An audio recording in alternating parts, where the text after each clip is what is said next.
that agreement. We were born with it, Mayor.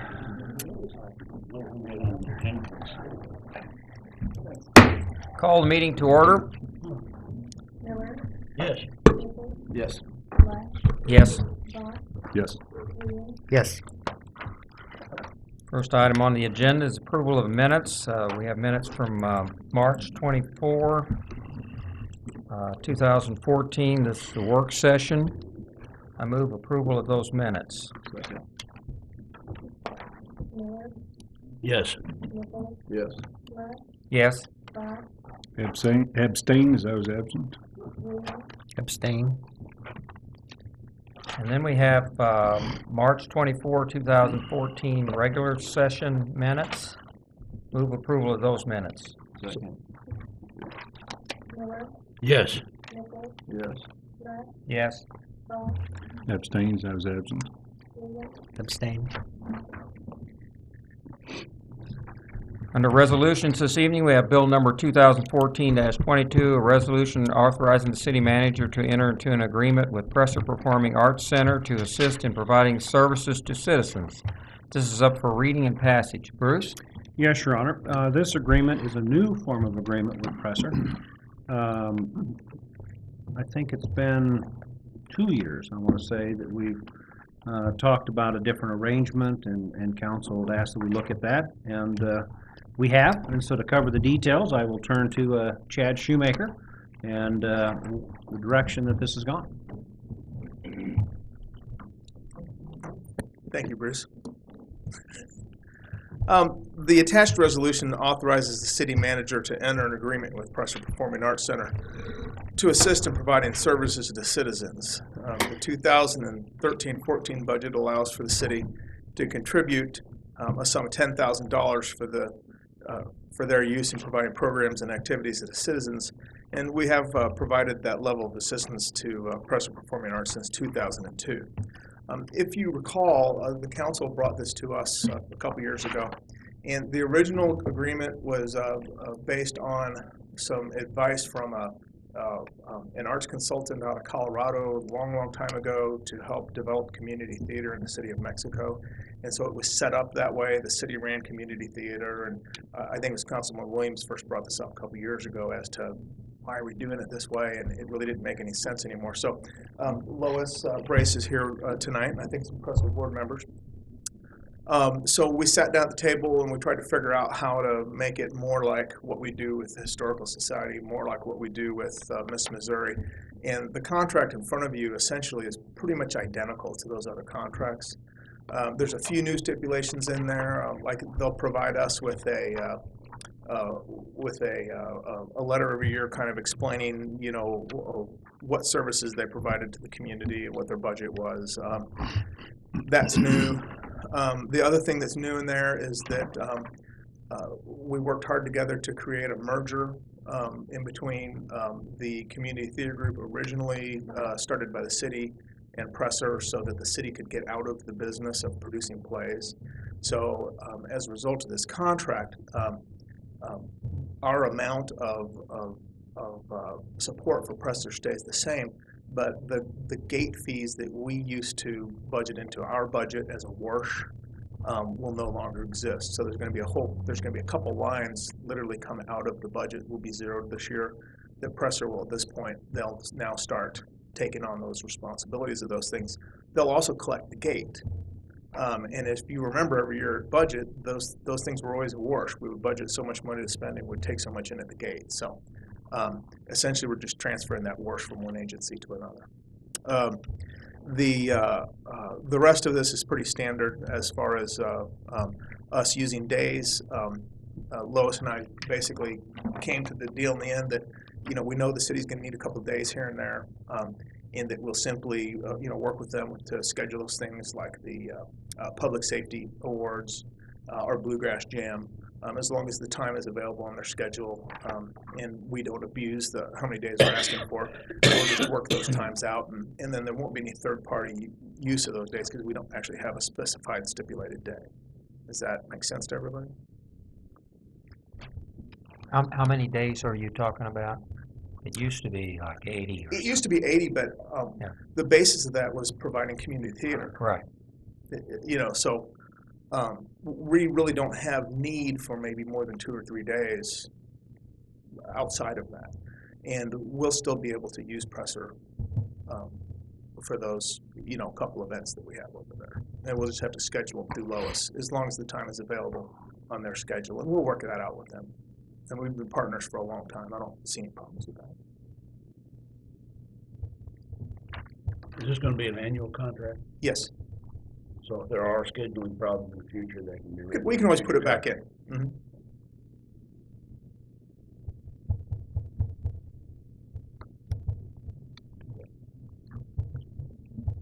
Lois, any comments? Excuse me? Lois, Lois, do you want to say anything? I would just like to thank the city for being supportive of the arts, for as long as you have been. I know that in the state of Missouri, when I go to arts councils and conferences, we are one of very few arts agencies that receives support from the city. So we really thank you for that, and we continue to need that. And our alliance with the city has availed us the merger of the community theater now. So we do have a little added expense with that, but that's part of the arts, and we're welcoming them to become part of Presser. And that's because of our collaboration with the city. So just want to take that opportunity to say thank you and hope that we can continue with that.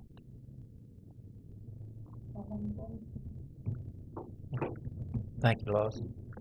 Any other questions? Okay.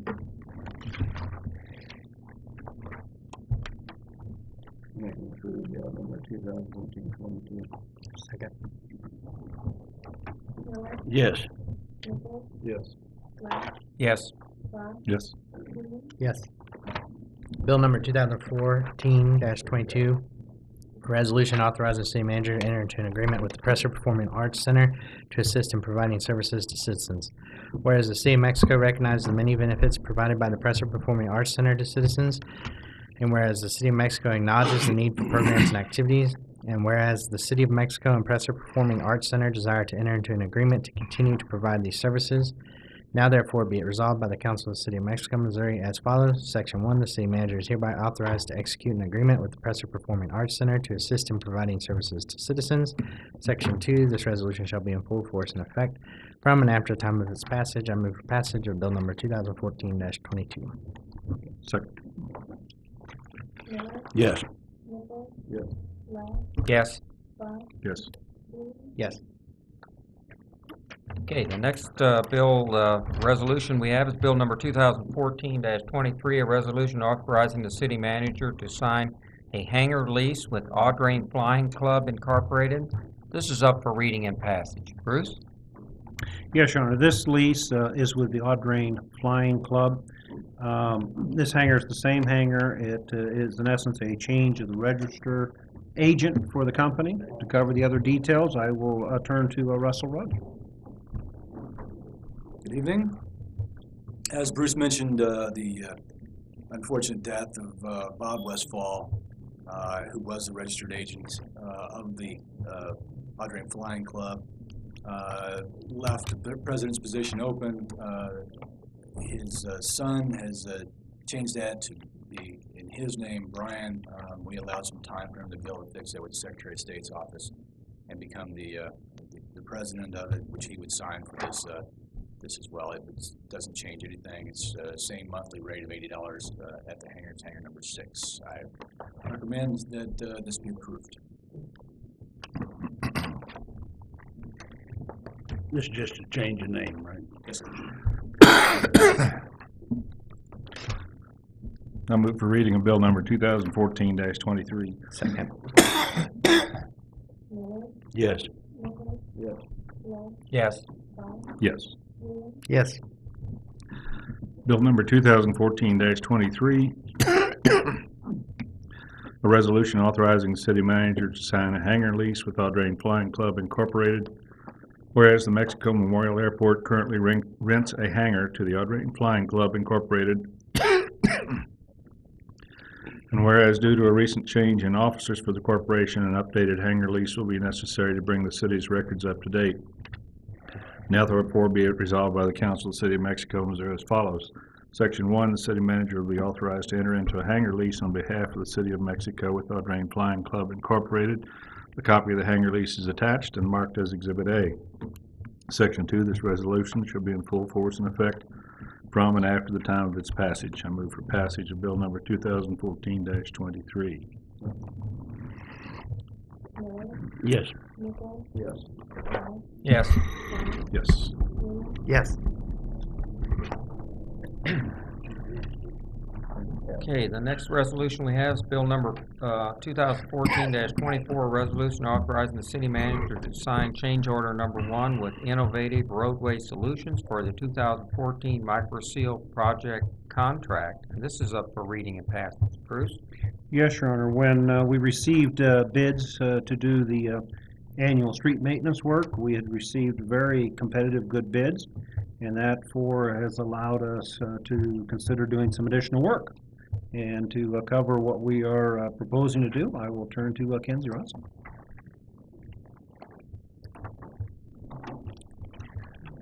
Since this is a change order to the original contract for the microseal work, what we are doing is adding some additional streets, some additional street length, namely Hendricks and Curtis, both of them from Wade to Kentucky. When we did that, we unknowingly, but the contractor told us, we broke over a breakpoint in his pricing schedule. And so while we are adding some streets and adding some cost, we also get the benefit of a reduction in the square yard price from $1.48 to $1.43 a square yard. So that is also reflected in the change order here. With this change order, with the work, our total budgeted annual street maintenance work is $200,876. The budget is $250,000, so we're still well under budget, have some room for any unexpected things that may come up on either the asphalt, concrete, or the microseal contract to be able to take care of those things. And so we're recommending that we go ahead and do the additional work, take advantage of the good price here. How were these particular portions of these streets selected? We have a pavement management database where we rate all of the streets. About every 3 years we go through and assign a new rating, re-inspect them and assign new ratings. And each pavement treatment is based on the rating. So streets that are in fair condition are usually streets that we would do a microseal for. If they're in a poor to fair condition, they may be candidates for an overlay. So you get down into the really bad condition, then we're looking at reconstruction or something of that nature. And so we went to our pavement rating. We looked at streets that had a fairly high traffic volume, and of course those around schools do. They also have bus traffic and all. And we also looked for streets where we could be effective in not running the contractor all over town doing little short pieces here and there. And so we were already doing, and I failed to mention Anderson Street, we were already doing Grand and a portion of Anderson, so this kind of completes that neighborhood area with McMillan and MMA for a while. And then Curtis and Hendricks, of course, have the school traffic from Hawthorne, the high school, the parks. And so that was the basis, the reasoning. We start from that list of streets that are rated in fair condition. Thank you.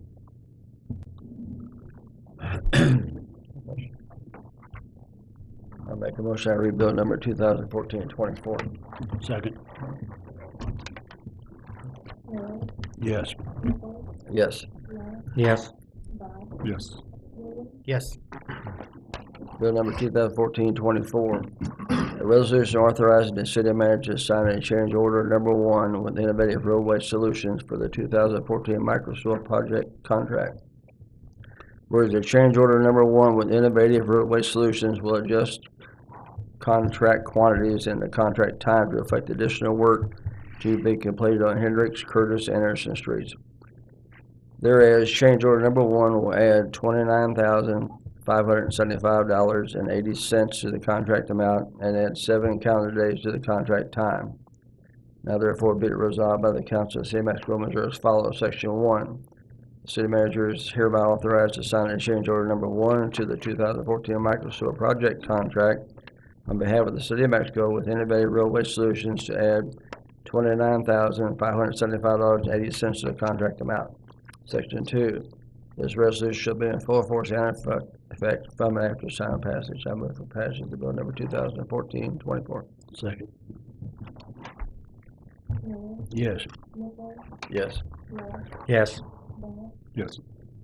Yes. Last resolution we have is Bill number 2014-25, a resolution authorizing the city manager to sign contract documents with Vandeventer Engineering for the replacement of a pump in the intermediate lift station at the wastewater treatment plant. This is up for reading and passage. Bruce? Yes, Your Honor, we took bids to replace this pump, and to cover the details of the bidding, I will once again turn to Kenzie Russell.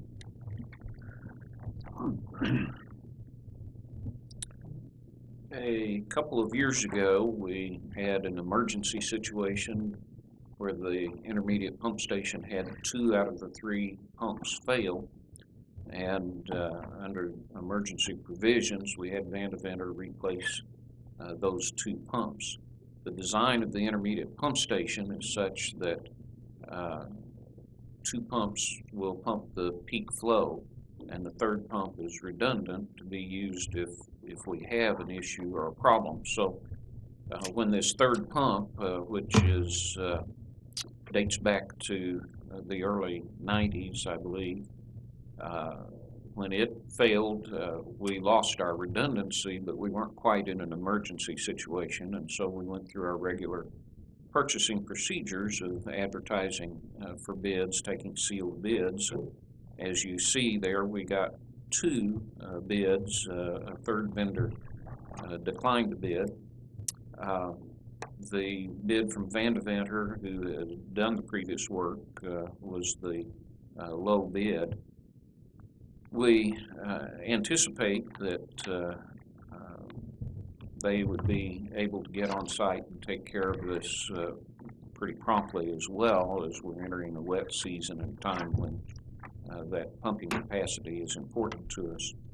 We talked to Lewis Crum. There's a fair discrepancy there between the 2 bids, and in looking at their bid, the representative was not 100% sure, but he indicated that he thought perhaps they had gotten a price from Vandeventer, who's the exclusive distributor of the pumps, and had doubled that price in their bid and then added their labor on. And that was the reason. It was just a mistake, an error that they made. Otherwise, they would have been closer in price and more competitive with it. So that was the explanation that we had for the discrepancy. Obviously, we're concerned that we didn't want to have a lowball bid and not get the work that we wanted done there. But everything seems to be in order. And Vandeventer has done work previously, has done good work for us, and so we're recommending that we proceed with having them install the pump rails and other necessary things here to replace the failed pump in the intermediate lift station.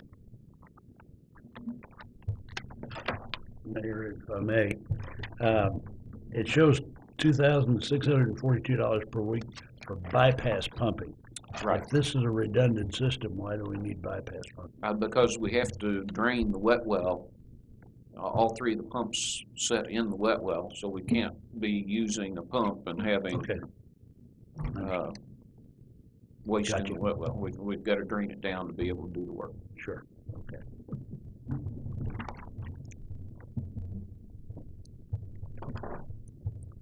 If there are no questions, Mayor, I move for reading of bill number 2014-25. Second. Miller, Yes. Nichols, Yes. Lund, Yes. Bott, Yes. Williams, Yes. Bill number 2014-25, a resolution authorizing the city manager to sign contract documents with Vandeventer Engineering for the replacement of a pump at the intermediate lift station at the wastewater treatment plant. Whereas bids made pursuant to the invitation to bid for the replacement of a pump in the intermediate lift station at the wastewater treatment plant were opened on March 31st, 2014, and whereas it was determined that the bid of Vandeventer Engineering was an acceptable bid, now therefore be it resolved by the Council of the City of Mexico, Missouri as follows. Section 1, the City of Mexico, Missouri accepts the total bid base of $45,458 plus $2,642 per week for bypass pumping from Vandeventer Engineering. Section 2, the city manager is hereby authorized to execute on behalf of the City of Mexico contract documents with Vandeventer Engineering, 1617 Manufacturers Drive, Fenton, Missouri 63026, for the replacement of a pump in the intermediate lift station at the wastewater treatment plant. Section 3, this resolution shall be in full force and effect from and after the time of its passage. I move for passage of bill number 2014-25. Miller, Yes. Nichols, Yes. Lund, Yes. Bott, Yes. Williams, Yes. Next, under ordinances, we have one this evening, Bill number 2014-26, an ordinance amending the code of the City of Mexico, Missouri, Chapter 7, Motor Vehicles and Traffic, Article 10, Schedules. 2 readings by title only and passage. Bruce. Yes, Your Honor, we had received a request to do a loading zone in downtown. We have reviewed that request, and we have a recommendation to make this evening for council consideration, and to cover the details, I will turn to Kenzie Russell. This request came from Kathy Bertel of Kathy's Consignments at the corner of Jackson and Washington Street. Her initial request was for a parking spot in front of her store to be marked as a loading zone to facilitate her clients who bring materials in and sometimes remove materials from her store.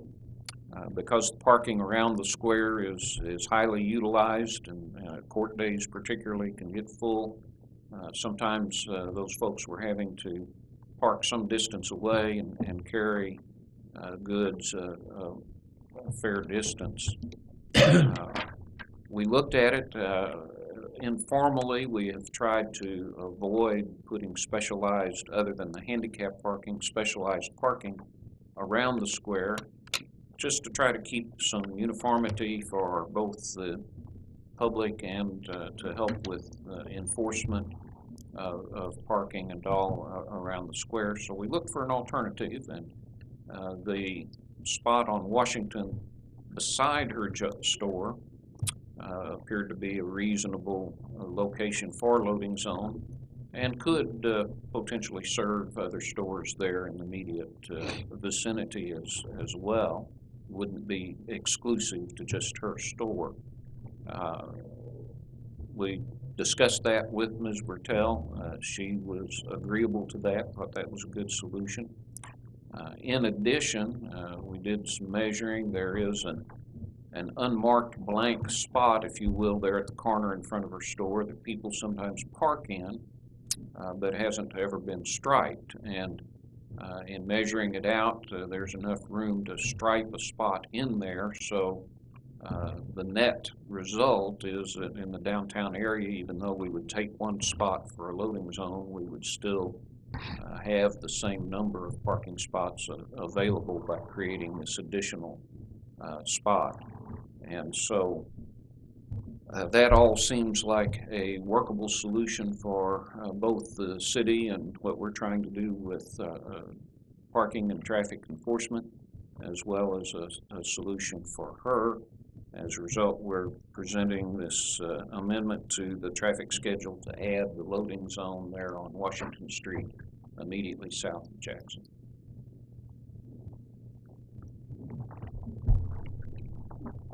I didn't know if it was gonna be wide enough or not. So yesterday when I practiced parked there, and it's perfect. Glad you didn't get a ticket while you were in practice park. I would've moved it real quick. It's an admission, chief, let's get him wrote up. We have to know if it's wide enough before you actually vote on something, so. Yeah. We certainly wanted it to be wide enough. The other thing that we looked at there was, would the tail of the car extend out where it might interfere with the function of the intersection? And of course, since those are one-way streets, it doesn't. Have we had any, because that's the same street we have the 15-minute parking in front of Coach's Pizza. Yes. Has there been any problem, chief, with, good, glad to hear that. And I was concerned when we voted to put that 15-minute parking, that's a good thing. So, I have no problem. Kenzie, what will the restrictions be in this zone? And maybe you said and I didn't catch it. A loading zone can be used when someone is actually loading or unloading the vehicle, so it's a short-term type of parking. An officer goes by and a car is parked there and they don't see any activity around, they may wait a few minutes to see if someone actually is loading or unloading, and if they're not, they could potentially be ticketed.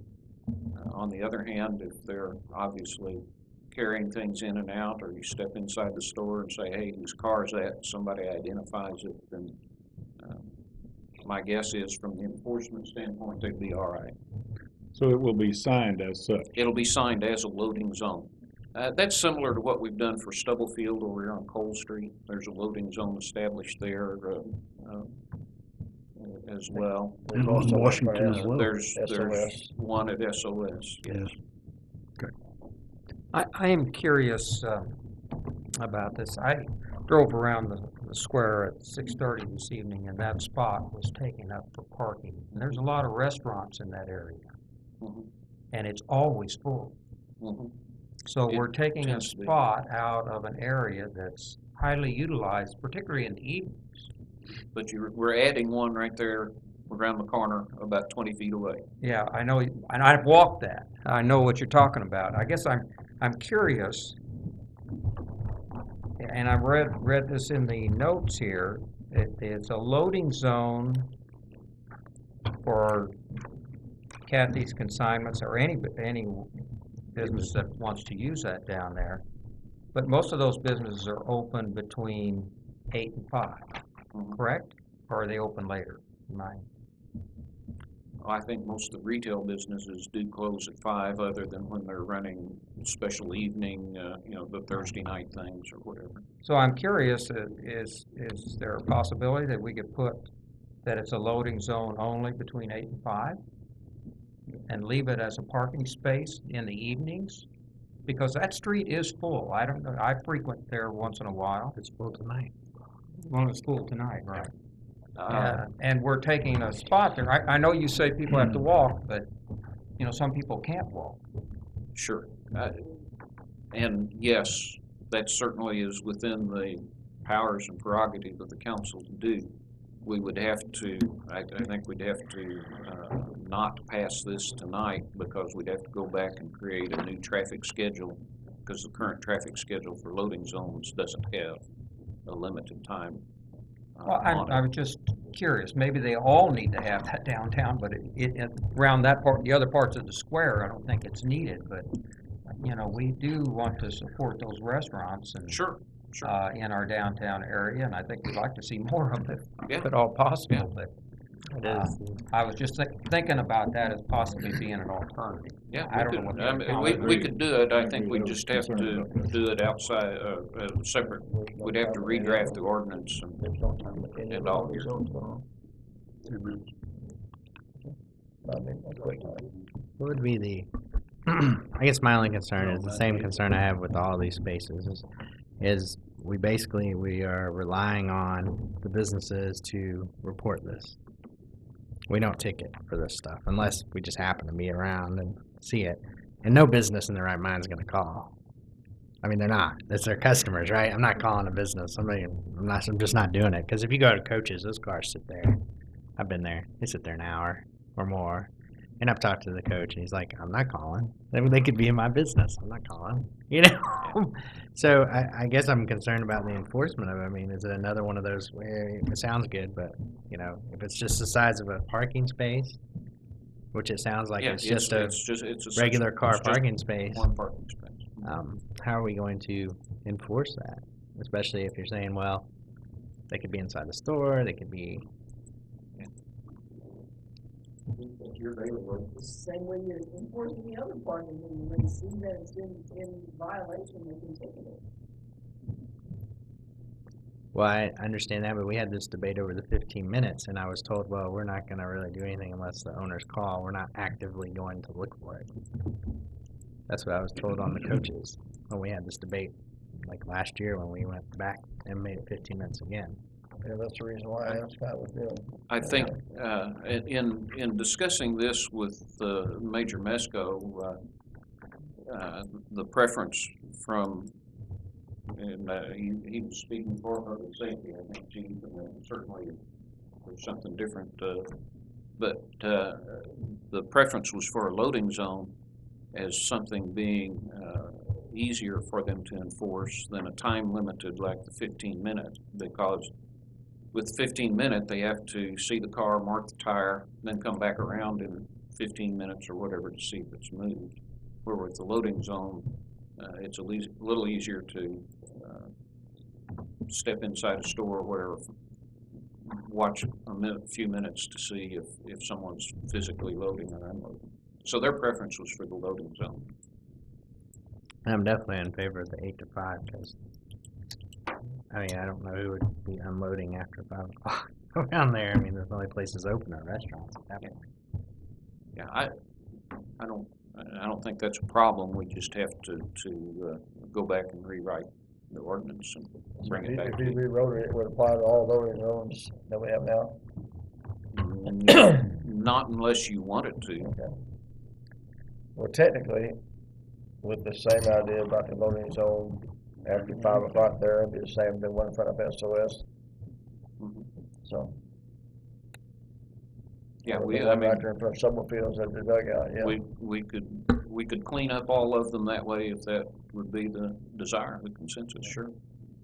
I think it'd be a good idea because I can tell you just from my experience lately, downtown, especially the side streets that we're talking about are the streets that are getting used for the parking.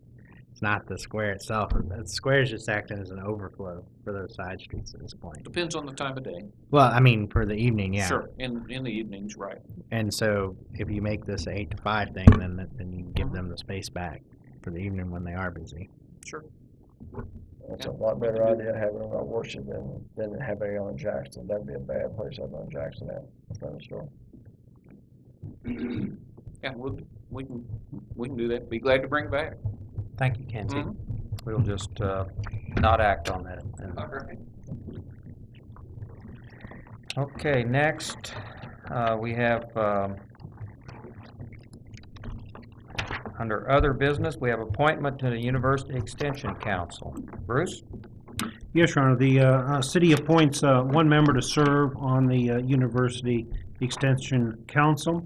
The position is currently vacant. We did advertise for individuals interested to serve. We received an application from Laura Pitts expressing an interest to serve. The term is for an unexpired 2-year term that will expire in 2016. We would recommend the appointment of Laura Pitts to University Extension Council. Recommend Laura Pitts to the Extension Council. Second. Miller, Yes. Nichols, Yes. Left, Yes.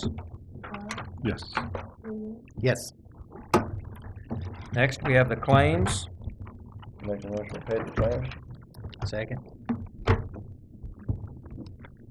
Miller, Yes. Nichols, Yes. Black, Yes. Bond, Yes. Wheeler, Yes. Next, we have council comments. Councilman Botts. I don't believe I have anything this evening.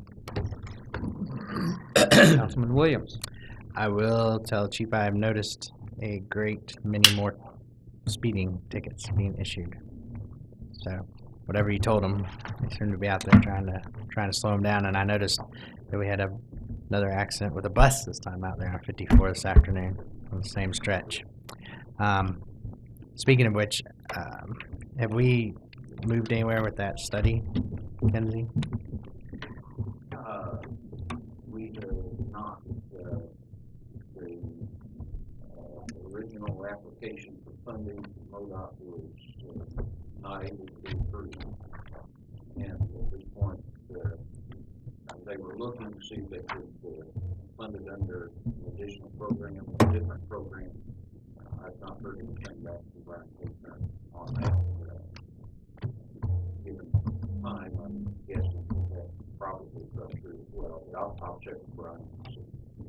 Some kind of alternatives, because a lot of people had a lot of good comments that we were actually going to look at that, and then now they're asking, what are we doing?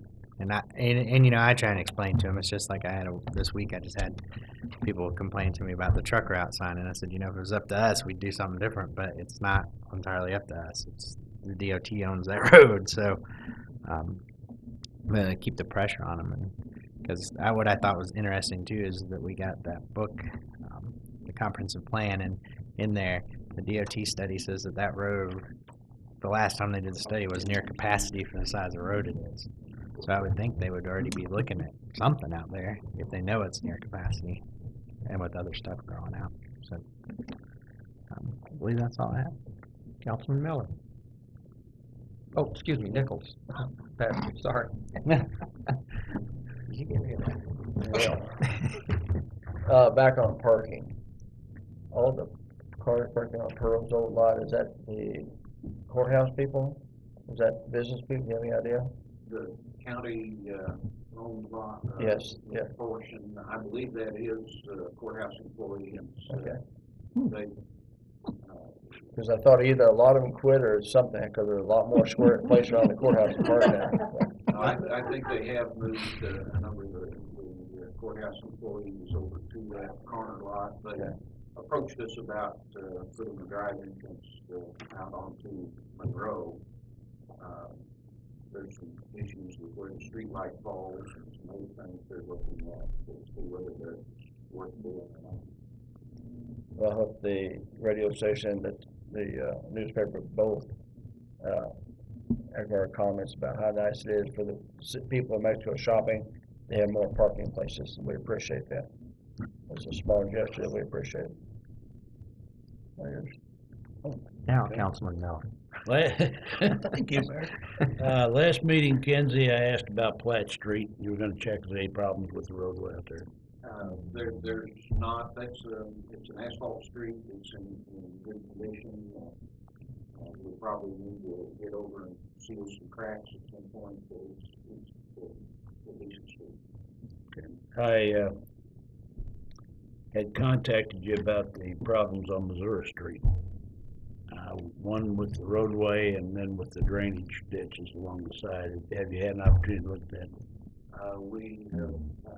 I think Kevin has looked at it, we haven't had an opportunity to actually formulate what we want to do yet. Need to sit down and talk with him. Where that street cut was made, I don't know, we may have made it. That is a cut that's an old sewer repair. Yeah, it needs to be And asphalted. we'll get some hot mix Right. on that when the hot mix plant's available and when weather permits. Okay. North Missouri is that is probably a 30-foot or so path. Pretty good size. Yeah. We're still having a problem with the water out on Summer Ridge. And as I said in the email that I sent you, the neighbors around there are saying, city won't claim it, the water company won't claim it. What are we gonna do about it? It's a similar situation, I think, to what we have on Terrace Circle. And we'll dig it up, try to find the source, but we're gonna have to wait for the weather to dry some. As long as we keep getting rains, we won't be able to chase down leaks, we won't be able to tell. Right. Mayor, I participated in a career day over at McMillan School for the third, fourth, and fifth graders. They weren't really too interested in about how to become a councilman. They Shocker. really wanted to know more about police officers and firefighters. And I had a really good time with them. Some very good questions, but I suggested in the future they might want to get a real officer chief. So, also on Sunday the 6th, I had lunch at the senior center with the group down there. They did a luncheon for supporters and volunteers. Real good chicken dinner. I recommend it highly. That's all I got. Bruce? Yes, Your Honor. The popular annual financial report will be mailed this week to residents. This is the second year we've done this, but this covers the last fiscal year, identifies the highlights, and that, like I said, is getting mailed this week to residents. The spring newsletter is going out and should be out right around May 1st, so about 2 weeks, and that will be out.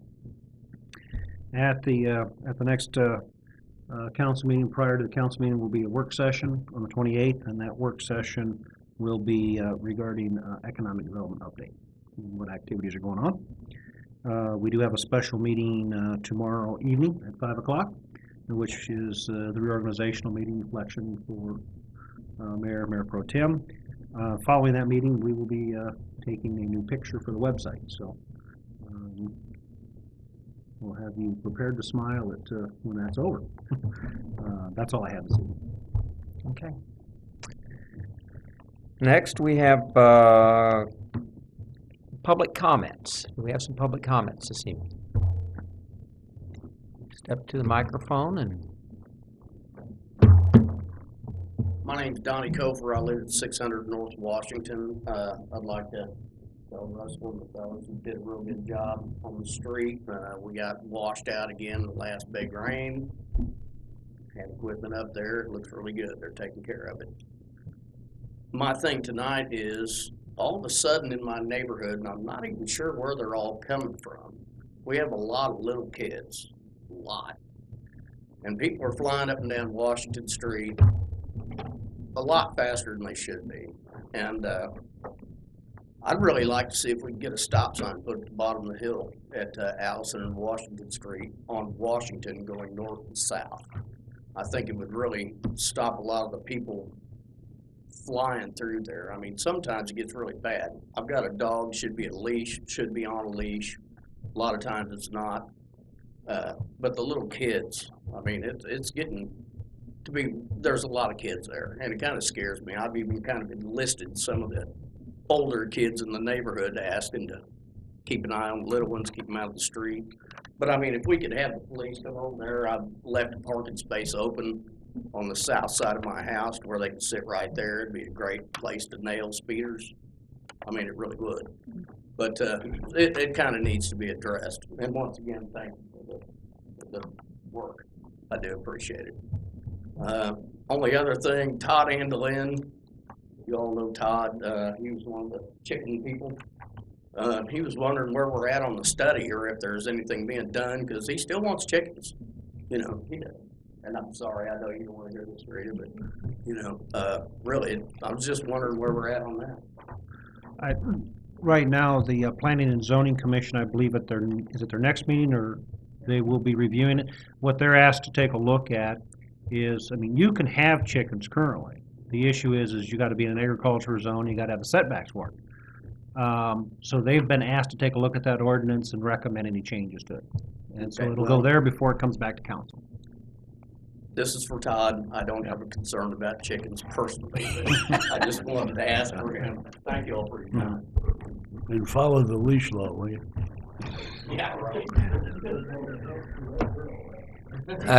Will someone take a look at that possibility for a stop Yeah, sign? well, Kenzie will take a look. Yeah, okay. Very good. Any other comments? Yes, come forward, please. I want to thank Mr. Russell for presenting. I am Kathy Brickell of Kathy's Consignments, so I do thank you for the certain assignment on the side of my building. As he said, I have a lot of consigners, and a lot of them are older ladies that are bringing in things until it's already on campus. It gets to be very hard because they have a terrible time finding a parking space and toting that stuff in and out is really difficult. So that's why I presented that. But I wanted to introduce myself. Does the 8 to 5 time frame work for you, or is that okay? Yes, because we close at 5 and we're open on Saturdays till 10 to 2, and on Saturdays it's pretty okay. And there is a lot of restaurant traffic, and I love the restaurants down there. So we go to the bistro a lot. But, Yeah. But yes, it does work. So because we do close at 5 Monday through Friday. So Okay. it does work. That would be perfect. Yeah, okay. Thank you for coming. And usually it doesn't take a long time. I'm sorry. It doesn't take a whole long time for us to process an appointment. So, 15, 20 minutes, however you can work that for us. Sometimes it takes about 20 minutes, sometimes less. But a lot of times them being able to pull in, unload, and pull out is wonderful. So, thank you. Thank you. That's what's fun about the council sometimes, trying to keep 11,000 people all happy. Are there other comments? Okay, if not, I move we adjourn. Second. Yes. Yes. Yes. Yes. We're adjourned.